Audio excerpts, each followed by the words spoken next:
እግዚአብሔር የተባረከ ይሁን። ሂሩት እባላለሁኝ። እኔ እንዴት መጣው? እውነት ነው ሁላችሁም ያው እንዳላችሁት የእግዚአብሔር መለኮታዊ ኃይል ነው። እግዚአብሔር ሴት አረጋ ስደውል የዶክተርን ስልክ ስጪኝ ያልኳት ረጅም ጊዜ 6 ወር ምናምን አልፏል። ከዛም 1 አመት ሁሉ ሊያልፉ ይችላል ከነገረችኝ። ከዛ ሰጠችኝ። ከዛ ፊት እህቴም ብዙ ሰው ይነግረኛል ኮሌጆች ላይ የሚያስተምሩ እንትን የሚሉም ሰዎች፣ ግን ወዲያው ውስጤ ወደ አረጋ ነው የደወልኩት። የዶክተርን ስልክ ሰጠችኝ። ደወልኩኝ ዶክተር ጋር፣ ዶክተር ነገረችኝ። በዚህ አይነት ገባው ማለት ነው። እግዚአብሔር ታምርን ነው ያደረገው ማለት ለኔ አሁን እንዲቀላል አይደለም። ምክንያቱም ቁጭ ብዬ መማርበት ሰዓት የለም። አገልግሎቴ ማቆም አልፈልግም። አገልግሎት ክፍተት ይፈጠራል። ግን እግዚአብሔር ደግሞ ይሄን ጊዜ እንድማር ፈለገ። ምንድነው የተጠቀምሽው ለሚለው ሁሌ አገልግሎት ላይ ስትሆኑ ቁጭ የምትሉበት ጊዜ ያስፈልጋል። እውነት ለመናገር አገልጋይ ነው ይሄንን ነገር የሚያውቀው። በተለይ የነቢያት ኦፊስ ላይ ስታገለግሉ መቀመጥ ትልቁ አቅም ነው። ሁሌ መስጠት ነው። ሁሌ ትጸልያላችሁ፣ ሁሌ ሰው እንትን ታረጋላችሁ። ብቻ ያለውን ያኔ እንትን ውስጥ ኦፊስ ውስጥ ያላችሁ ሰዎች ናቸው የምታውቁት።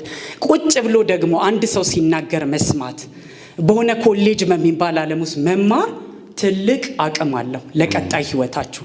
እግዚአብሔር ይባረክ። እግዚአብሔር ይህንን በእኔ አድርጓል።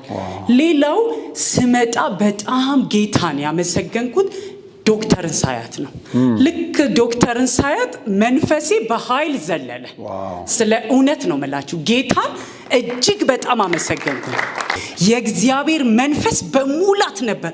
ተማሪዎቹን ሳይ፣ መምህራኖቹን ሳይ ምን ገረመኝ። በቃ እንዴ ጌታ ሆይ እኔ የምፈልገው የሆነ ልጅ የምትሆኑበት የምትጸልዩበት አብራችሁ ፌሎ የምታረጉበት ህብረት ማግኘት ለእኔ ትልቅ ይሄ ስፍራው ነበር። የእግዚአብሔር ሴት ምናም ተብላችሁ አገልግሎት ምናም ከምትወጡ ወጥታችሁ ተማሪ መሆን፣ ከዛ ደግሞ አብራችሁ ወንድምነት እህትነት ህብረት ማድረግ ለእኔ ይሄ ነበረ።